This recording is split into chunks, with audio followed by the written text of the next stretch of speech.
अस्मत् श्री गुरुचरणारविन्दाभ्यां नमो नमः। श्री रामचन्द्रपरब्रह्मणे नमो नमः। चूडामणिकृतविधौ वलयकृतवासुकिः भवो भूतभव्याय लीलाताण्डवपण्डितः।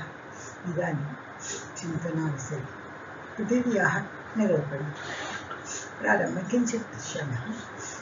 साधर्म्यवैधर्म्ये निरूप्य सम्प्रति प्रत्येकं पृथिव्यादिकं निरूपयति तत्रेपि साधारणवैधर्म्यप्रकरणं समाप्तम् आसीत्। तदनन्तरं द्रव्येषु मध्ये प्रत्येकद्रव्यं निरूपयति। प्रथमं द्रव्यं पृथिवी इति कारणात् पृथिवीं निरूपयति। गन्धहेतुः इति गन्धहेतुः पृथिवी इति निरूपयति। गन्धहेतुः इत्युक्ते वयं गन्धवत्वं पृथिव्याः लक्षणम् इति वदामः खलु। गन्धहेतुः इति किमर्थम् उक्तम् इति चेत् गन्धहेतुः इत्युक्ते गन्धसमवायिकारणम् इत्यर्थः। गन्धस्य समवायिकारणं पृथिवी इति। यद्यपि गन्धवत्वमात्रं पृथिव्याः लक्षणम् उचितं, यदि लक्षणरूपेण वयं वदामः चेत् गन्धवत्वं पृथिव्याः लक्षणं तदेव अलं भवति, तदेव उचितमपि भवति। तथापि पृथिवीत्वजातो प्रमाण उपन्यासाय कारणत्वम् उपन्यस्तं। कारणं किमर्थं तत्र आनीतम् इत्युक्ते पृथिव्यां जातिसिद्ध्यर्थं, पृथिवीत्वजातिसिद्ध्यर्थमेव प्रमाणप्रदर्शनार्थं पृथिवीत्वजातिप्रमाणप्रदर्शनार्थमेव तत्र कारणत्वं गन्धहेतुः इति उपन्यस्तं इति। तथा हि पृथिवीत्वं हि गन्धसमवायिकारणतावच्छेदकतया सिद्ध्यति। तदा पृथिवीत्वजातिः कथं सिद्ध्यति इत्युक्ते पृथिवीत्वं हि गन्धसमवायिकारणता अवच्छेदकतया सिद्ध्यति। यदि समवायसम्बन्धावच्छिन्न गन्धत्वावच्छिन्न कार्यतानिरूपित तादात्म्यसम्बन्धावच्छिन्न पृथिवीनिष्ठकारणता किञ्चित् धर्मावच्छिन्न कारणात्वात् इति अनुमानं प्रदर्शयामः। तत्र किं कुर्मः, गन्धत्वावच्छिन्न कार्यतानिरूपित समवायसम्बन्धावच्छिन्न गन्धत्वावच्छिन्न कार्यतानिरूपित तादात्म्यसम्बन्धावच्छिन्न पृथिवीनिष्ठ कारणता एतत् पर्यन्तं वयं पक्षे स्वीकुर्मः। किञ्चित् धर्मावच्छिन्नत्वं तत्र साध्यं भवति, कारणतात्वात् इति हेतुः भवति। एवं अनुमानेन तदा किं सिद्ध्यति इत्युक्ते घटत्वावच्छिन्न कार्यता निरूपित कपालनिष्ठ कारणतावत् इति दृष्टान्तमपि अस्ति। तदैव या कारणता सा किञ्चित् धर्मावच्छिन्ना इत्युक्ते। गन्धस्य यदि समवायिकारणता पृथिवी अस्ति चेत् गन्धस्य समवायिकारणता गन्धं कार्या चेत् तस्य समवायिकारणता या कारणता सा किञ्चित् धर्मावच्छिन्ना, तस्य कारणता पृथिवीत्वेन सिद्ध्यते चेत् तस्य अवच्छेदकमपि भवति इति यदा पृथिवीत्वजातिः सिद्ध्यति तत्र। अन्यदा गन्धत्व अवच्छिन्नस्य आकस्मिकत्वापत्तेः। गन्धवत्वं पृथिव्याः लक्षणम् इत्युक्तं खलु। समवायिकारणत्वेन एव पृथिवीत्वजातिसिद्ध्यर्थं वयं वदामः। यदि न वदामः चेत् किं भवति, गन्धत्वं कुत्रापि आकस्मिकत्व आपत्तिः जलेपि भवितुमर्हति, आकाशे अपि भवितुमर्हति, कुत्रापि सम्भवितुम् अर्हति। यदि कारणतः तत्र प्रत्येकतया नास्ति चेत् कुत्रापि गन्धः भवितुमर्हत्येव खलु। तदा तु न भवति, गन्धः तु पृथिव्यामेव प्रतीयते। अतः आकस्मिक आपत्तिवारणार्थमपि अस्माकम् एवं गन्धवत्वं पृथिव्याः लक्षणम् उक्तं। गन्धसमवायिकारणता पृथिव्यामेव अस्ति इति निर्धारितम् अस्ति। न च पाषाणादौ गन्धाभावात् गन्धवत्वम् अव्याप्तम् इति वाच्यम्। गन्धवत्वं पृथिव्याः लक्षणं, पृथिवी पाषाणरूपा अपि खलु, पाषाणरूपा अपि पृथिवी एव खलु। तत्र पाषाणादौ गन्धवत्वं कुत्र अस्ति, तत्र प्रतीके वा इत्युक्ते न वाच्यं। तथा एवं न वाच्यं, तत्रापि गन्धसत्वात् पाषाणे अपि गन्धः वर्तते। यतः अनुपलब्धिस्तु अनुत्कटत्वेनाप्युपपद्यते। गन्धस्य अनुपलब्धिः इत्युक्तं खलु, अनुपलब्धिः कारणान्तरेणापि भवति। अनुत्कटत्वेन अनुद्भूतत्वरूपेण, अनुद्भूतत्वं तत्र नास्ति चेत् प्रत्यक्षं न भवति। एवम् अनुत्कटत्वेनापि उपपद्यते। तदा अनुपलब्धिः इत्यत्र अव्याप्तिः इति न स्वीकरणीयम्। अनुपलब्धिः अनुत्कटत्वेन अनुद्भूतत्वेनापि प्रत्यक्षं न भवति। तदा कथं वक्तुं शक्यते? तस्य प्रमाणं किम् इत्युक्ते कथम् अन्यदा तद् भस्मनि गन्धः उपलभ्यते इति वदति। अन्यदा तद् भस्म अस्ति, पाषाणस्य भस्म, यदि सिमेण्ट् भवतु या चूना भवतु, किञ्चित् भस्म उपलभ्यते, तत्र तु अस्माकं गन्धः उपलभ्यते। तदेव पृथिवी, तथैव पाषाणः, तस्मिन्नेव पाषाणध्वंसे सति तत्र पाषाणध्वंसे भस्मः वर्तते खलु, तद् भस्मनि तु गन्धः आवश्यकः। तत् गन्धः कथं तत्र वर्तते? अतः किं वदति, भस्मनः हि पाषाणध्वंसजन्यत्वात् पाषाण उपादेन उपादेयत्वं सिद्ध्यति। भस्मनः हि तत् पाषाणभस्मनः पाषाणध्वंसजन्यत्वात् पाषाणध्वंसेन भवति इति कारणात् पाषाण उपादेयान उपादेयत्वं सिद्ध्यति। उपादानम् इत्युक्ते समवायिकारणं भवति, उपादेयत्वं समवेतं भवति। तदेव पाषाणध्वंसजन्यं किं वदति तत्र, यद्द्रव्यं यद्द्रव्यध्वंसजन्यं तत् तदुपादान उपादेयम् इति व्याप्तेः। व्याप्तिः यत् द्रव्यम् इत्युक्ते पाषाणध्वंसेन जातं यत् भस्म इति द्रव्यं,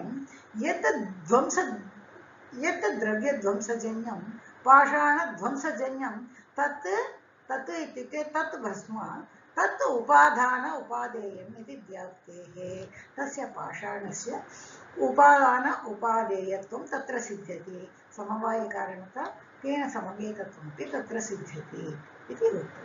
दृष्टं चेत् खण्डपटे महापटध्वंसजन्ये, तस्य उदाहरणमपि दत्ति।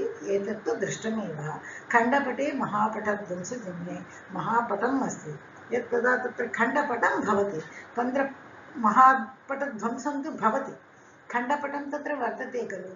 तदपि खण्डपटे यः अवयवः यः परमाणुः वर्तते स एव परमाणुः महापटेपि वर्तते। तथैव भस्मनि, पाषाणभस्मनि यः परमाणुः वर्तते स एव पाषाणस्यापि, पाषाणे गन्धस्यापि कारणतः तत्र सिद्ध्यति इति वदति। इत्थं च पाषाणपरमाणोः पृथ्वीत्वात्, पाषाणपरमाणुः पृथ्वीत्वात्, पाषाणपरमाणु तु गन्धत्वं दृश्यते खलु। अतः तज्जन्यपाषाणस्यापि परमाणुना जन्य पाषाणस्यापि पृथ्वीत्वं तथा सिद्ध्यति। तथा च तस्यापि गन्धवत्वे बाधकः भावः। एवं विद्या तत्र पाषाणेपि गन्धवत्वम् अस्ति इति वक्तुं न बाधकः तत्र वर्तते। किमर्थं न प्रतीयते इत्युक्ते, प्रतीयतार्थं तत्र उद्भूतरूपम् आवश्यकं भवति, अनुद्भूतरूपे तत्र प्रत्यक्षता न भवति इत्यपि अस्माभिः स्वीकर्तुं शक्यते। तत्र क्षितिर्गन्धहेतुः नानारूपवती मता, षड्विधस्तु रसस्तत्र गन्धस्तु द्विविधो मतः, स्पर्शस्तस्यास्तु विज्ञेयो ह्यनुष्णासीतपाकजः इति कारिका वर्तते। नाना इत्युक्ते नानारूपवती मत। नानारूपवत्वं पृथिव्याः लक्षणम् इति वदामः खलु। रूपवत्वम् इत्युक्ते कः अर्थः? यदि जले पश्यामः, जले घटे एकविधं भवति, कासारे एकविधं भवति, कूपे एकविधं भवति, समुद्रे एकविधं भवति, तत् रूपं भवति। तदेव तेजस्यपि यत्र कुत्रापि वर्तते तदनुसारेण रूपं भवत्येव खलु।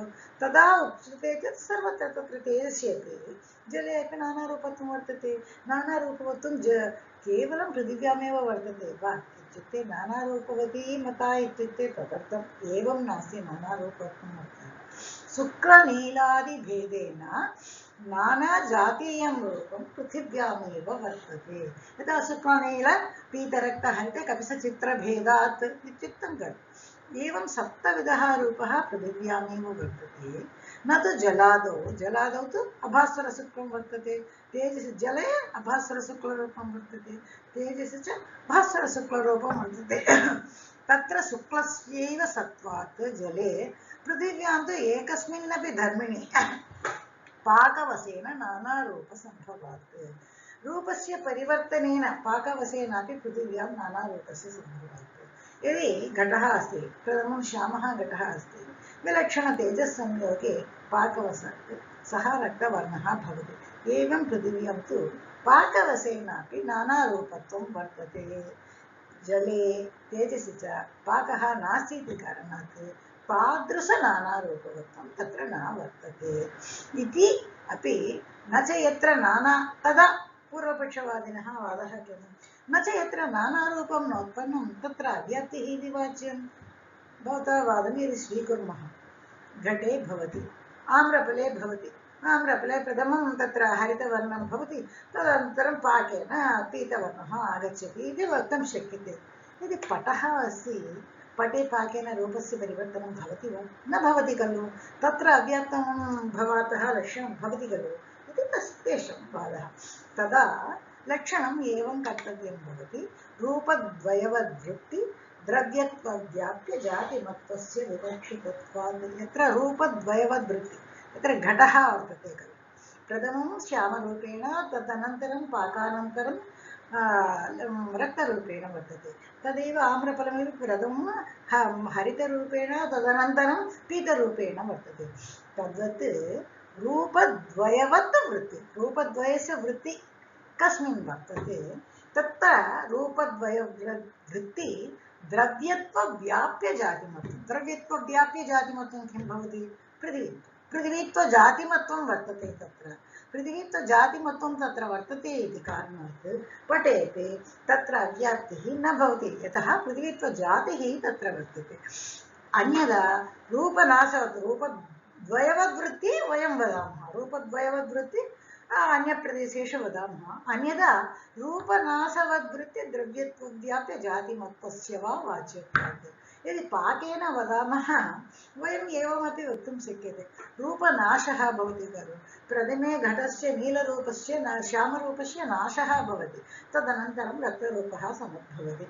तथैव प्रथमे आम्रफले हरितरूपस्य नाशः स्यात् तदनन्तरं तस्य पीतवर्णः स्यात् तदे रूपनाशवद्वृत्ति यत्र रूपनाशस्य वृत्तिः वर्तते तादृशद्रव्यत्वव्याप्य जातिमत्वस्य वा वाच्यत्वात् एवमपि लक्षणद्वयं कर्तुं शक्यते अस्माभिः वैशेषिकनये पृथिवीपरमाणौ रूपनाशस्य रूपान्तरस्य च सत्त्वात् न्यायनये घटादावपि तत्सत्त्वात् लक्षणसमन्वयः अत्र लक्षणसमन्वयः कथं भवति इति वैशेषिकमते ते तु भवन्ति पीलुपाकवादिनः पीलु इति परमाणु तेषां मते तु यः रूपपरिवर्तनं वा किञ्चित् किमपि भवति तत् परमाणुपर्यन्तं परमाणुषु एव श्यामघटस्य श्यामरूपं परमाणुपर्यन्तं नश्यति पुनः परमाणुतः रक्तरूपम् उद्भवति इति तेषां वादः ते तु पीलुपाकवादिनः तेषां वैशेषिकनये पृथिवीपरमाणौ रूपनाशस्य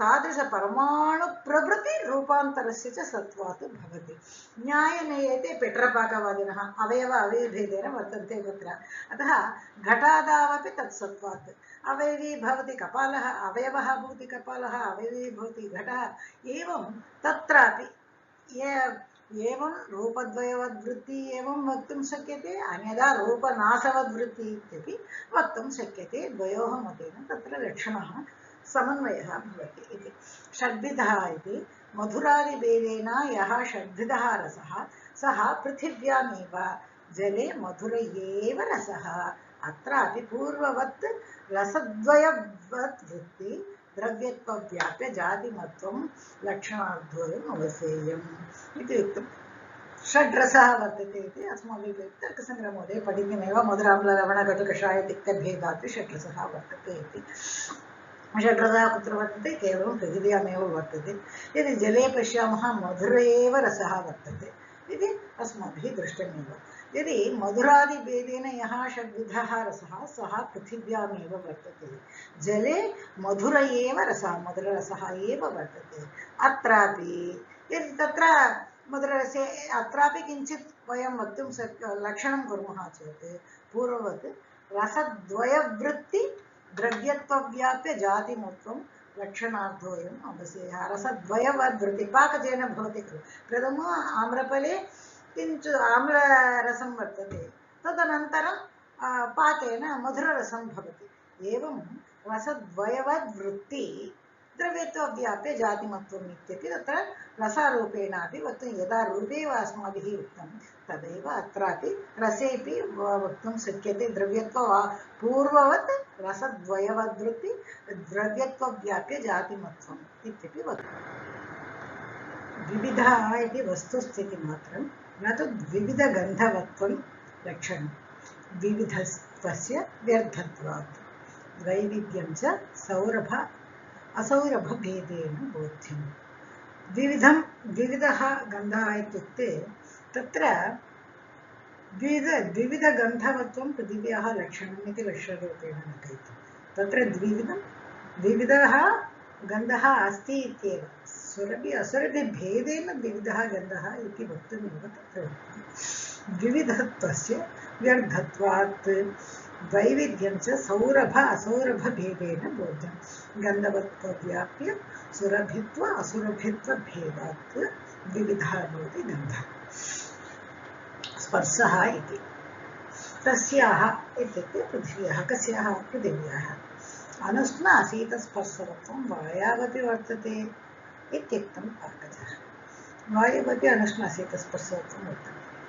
अतः अत्र पाकजः, पृथिव्यां पाकजः, वायौ तु अपाकजः। पाकेन अत्र भवति, तत्र पाकः नहि, पाकः नास्ति तत्र। इत्थं च पृथिव्याः स्पर्शः अनुष्णशीतः इति ज्ञापनार्थं तदुक्तं। पाकजस्पर्शवत्वमात्रं तु लक्षणम् अधिकस्य वैरुध्यात्। अतः पृथिव्याः स्पर्शः अनुष्णः अशीतः च साधारणः स्पर्शः इति वक्तुमेव उक्तं। तत्र लक्षणरूपेण तु तावत् करणीयं नास्ति। पाकजस्पर्शवत्वम् एवं पाकजस्पर्शवत्वमात्रम् इत्युक्ते तु लक्षणम् अलं भवति, अधिकस्य तत्र व्यर्थमेव भवति। यद्यपि पाकजस्पर्शः पटादौ नास्ति, तथापि पाकजस्पर्शवद्वृत्ति द्रव्यत्वव्याप्यजातिमत्वम् अर्थः बोध्यः इत्युक्तं। तत्र यद्यपि पाकजस्पर्शः पटे तु न भवति, पटे तु पाकः न भवति, तत्र अन्यथा पटः दग्धः भवेत्। अतः पाठादौ पाकजस्पर्शः नास्ति खलु, तत्र पृथिवीत्वं कथं सिद्ध्यते इत्युक्ते तत्र परिष्कारः वक्ष्यते। एवं कुर्मः। पाकजस्पर्शवद्वृत्तिः यत्र पाकजस्पर्शः वर्तते तद्वद्वृत्तिः यत्र वर्तते तादृशद्रव्यत्वव्याप्यजातिमत्वं कः भवति? पृथिवीत्वजातिः भवति। तादृशपृथिवीत्वजातिमत्वं पटे अपि अस्ति, अपटेपि अस्ति इति कारणात् जातिमत्वात् तत्र अव्याप्तिः न भवति इति पृथिवीनिरूपणे पृथिवीलक्षणकथनं। नित्या नित्या च साद्वेधा नित्या स्यादनुलक्षणा अनित्या तु तदन्या स्यात् सैवावयवयोगिनी। नित्येति नित्या, नित्या नित्या च साद्वेदा, सा पृथिवी वेदा द्विविधा भवति, नित्या अनित्या इति। नित्या तु अणुलक्षणा स्यात्, परमाणुस्वरूपा भवति। अनित्या तु तदन्या स्यात्, परमाणुः भिन्नः गणकादिप्रभृति अनित्या भवति। सा एव अवयवयोगिनी, अवयविनी भवति, सा एव अवयवी भवति इति। अणुलक्षणा परमाणु नित्या इति सा पृथिवी द्विविधा नित्या अनित्या च इत्यर्थः। अणुलक्षणा परमाणुरूपा पृथिवी नित्या भवति, तदन्या परमाणुभिन्ना पृथिवी जणकादि सर्वापि अनित्या एव भवति इत्यर्थं। सैव अनित्या पृथिवी एव अवयववती, अवयवः परमाणुः, तेन अवयवी भवति, जणकादिप्रभृतं तत्र भवति। त्र्यणकादिप्रभृति अस्माकं प्रत्यक्षं भवति। ननु अवयविनि किं मानं? परमाणुपुञ्जैरेव उपपत्तेः बौद्धाः वदन्ति। अवयवी किमर्थं तत्र अवयवी इति वक्तुं शक्यते। किमर्थं वक्तुम् आवश्यकं? तत्र अवयवः परमाणुः, अवयवी तज्जन्यम् इति जन्यपृथिव्याम् अनित्यपृथिव्यां किमर्थं वक्तव्यं? तत्र प्रमाणं किं? यतः परमाणुपुञ्जैः एव, यदि परमाणुपुञ्जः अस्ति तत्र तेनैव खलु सिद्ध्यते, तत्र परमाणुपुञ्जैरेव सिद्ध्यते चेत् तत्र किमर्थम् अवयवम्? अवयवः इति नास्ति, परमाणुः अस्ति, तेषां समुदायः समूहः एव तत्र अनित्या पृथिवीरूपेण तत्र भासते, तत्र त्रिणकादिप्रभृतं प्रत्यक्षं भवति इति तेषाम् अभिप्रायः। न च परमाणूनाम् अतीन्द्रियत्वात् घटादीनां प्रत्यक्षं न स्यात् इति वाच्यं। तस्य स एव बौद्धः वर्तते वदति भवान् एवं न वक्तव्यं परमाणुना अतीन्द्रियत्वम् अतः तस्य तेन उद्भूतं घटं तेन उत्पन्नं घटं न दृश्यम् इति न वाच्यम् यतः एकस्य परमाणोः अप्रत्यक्षत्वात् यदि परमाणुपुञ्जः स्यात् तत्र प्रत्यक्षमेव भवेत् यदा यदा एकस्य केशस्य दूरे अप्रत्यक्षत्वात् तत्समूहस्य प्रत्यक्षत्वं वर्तते खलु एकः केशः दूरस्थः अस्माभिः न दृश्यते किन्तु केशपुञ्जः तत्र वर्तते इत्युक्ते दृश्यते खलु तदेव एकः परमाणुः न दृश्यते परमाणूनां पुञ्जः तु दृष्टिगोचरं भवेदेव इति बौद्धानाम् आशयः तदा सिद्धान्तवादी वदति न च एको घटः स्थूलः इति बुद्धेः अनुपपत्तिरिति वाच्यं बौद्धः एव वदति तदा नैयायिकः किं वदति यदि एवं परमाणूनां पुञ्जः एव यदि घटः इति वदामः तेषां तत्र घटः स्थूलः इति वक्तुं न शक्यते परमाणुपुञ्जानां संख्या का परमाणुपुञ्जानां समूहः स्थूलः घटः इति वक्तुं प्रतिपादितुं न शक्यते इति न वाच्यम् एवं नास्ति एको महान् धान्यराशिः एकः धान्यं तु दृश्यते एकं धान्यं तु दृश्यते न किन्तु राशिरूपेण यदि धान्यम् अस्ति चेत् दृश्यते एव खलु इति तेषाम् अभिप्रायः परमाणोः अतीन्द्रियत्वेन तत्समूहस्यापि प्रत्यक्षत्व अयोगात् दूरस्थकेशस्तु न अतीन्द्रियः सन्निधानेव तस्यैव प्रत्यक्षत्वात् किन्तु नैयायिकः एवं नाङ्गीकरोति सः वदति मा एवं वदतु परमाणोः अतीन्द्रियत्वेन परमाणुः अतीन्द्रियः एव न कस्यापि दृश्यते तत्समूहस्यापि प्रत्यक्षत्व अयोगात्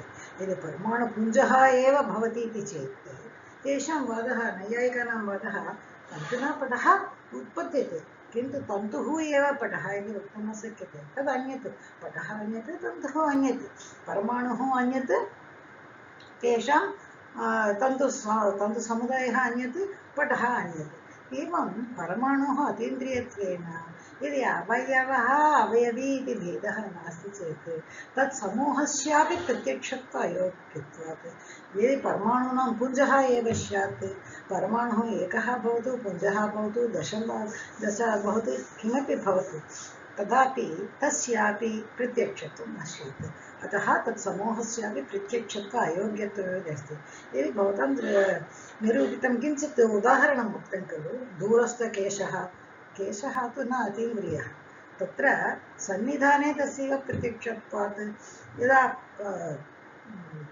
तत्समीपे वयं गच्छामः चेत् तस्य प्रत्यक्षमेव भवति केशः तु न अतीन्द्रियः न च तदानीं दृश्यपरमाणुपुञ्जस्य उत्पन्नत्वात् न प्रत्यक्षत्वेपि विरोधः इति वाच्यं यदि दृश्यपरमाणुपुञ्जे एव तत्र उत्पन्नम् इति वक्तुं तत्र का हानिः इति तेषां वादः साङ्ख्यानामपि तथा नैयायिकः वदति अदृश्यस्य दृश्य अनुपादनत्वात् अदृश्यात् दृश्यः न उत्पद्यते अदृश्यः अदृश्यः एव यदा वयं वदामः परमाणुना द्विणुकम् उत्पद्यते खलु त्रिणुकम् उत्पद्यते खलु भवतां मतेपि एवमेव खलु इति वक्तुं शक्यते खलु अन्यथा यदि अदृश्यात् दृश्यम् उत्पद्यते इति अङ्गीकुर्मः अन्यथा चक्षुः ऊष्मादिसन्ततेः चक्षुरिन्द्रियम् अस्ति चक्षुरिन्द्रियम् इन्द्रियाणि अतीन्द्रियाणि न कस्यापि दृष्टिपथं न आगच्छन्ति अतीन्द्रियाणि तदैव ऊष्मा अस्ति यदि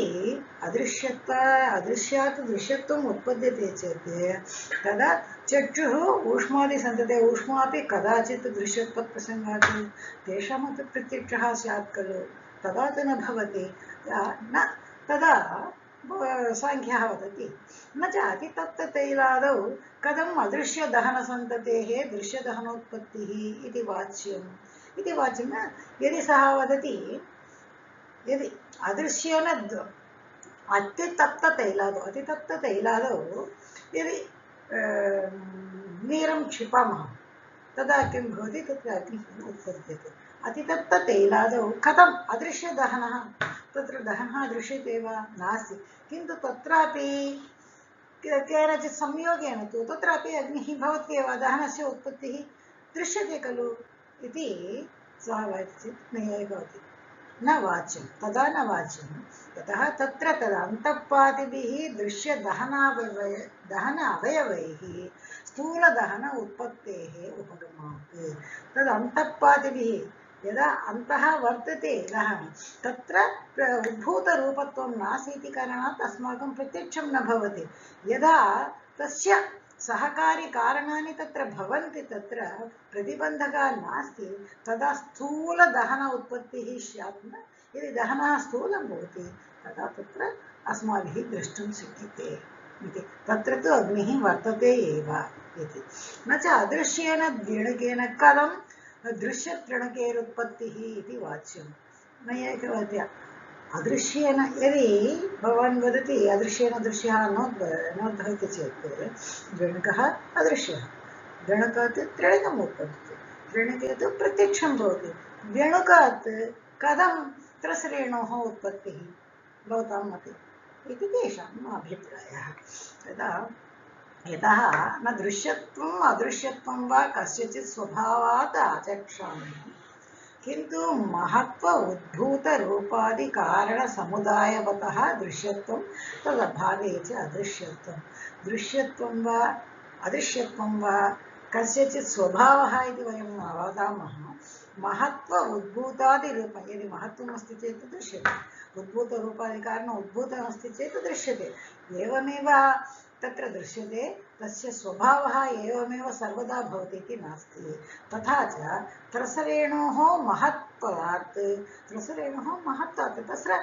तत्र महत्त्वम् अस्ति जणके महत्त्वं नास्ति इति कारणात् प्रत्यक्षः नास्ति त्रसरेणोः महत्त्वम् अस्ति इति कारणात् प्रत्यक्षत्वं न तु जणुकादेः तदभावात् जणुकादेः महत्त्वं नास्ति इति कारणात् तत्र न दृश्यते तावदेव न हि त्वन्मतेऽपि सम्भवति इदं परमाणोः महत्त्वाभावात् वयम् एवं वक्तुं शक्नुमः परमाणुः अतीन्द्रियः जणके महत्त्वं नास्ति त्रिणके महत्त्वम् अस्ति इति किन्तु भवतां मते एवं वक्तुं न शक्यते यतः भवतां मते परमाणोः महत्त्वाभावात् परमाणुः महत्त्वं नास्ति परमाणुरेव अवयवी भेदः नास्ति चेत् परमाणुपुञ्जस्यैव उत्पत्तिः स्यात् चेत् तत्रापि महत्त्वाभावात् प्रत्यक्षं कथं भवति तदा भवता वक्तुं न शक्यते इति नैयायिकानां वादः इत्थं च अवयविसिद्धौ तेषाम् उत्पादविनाशयोः प्रत्यक्षसिद्धत्वात्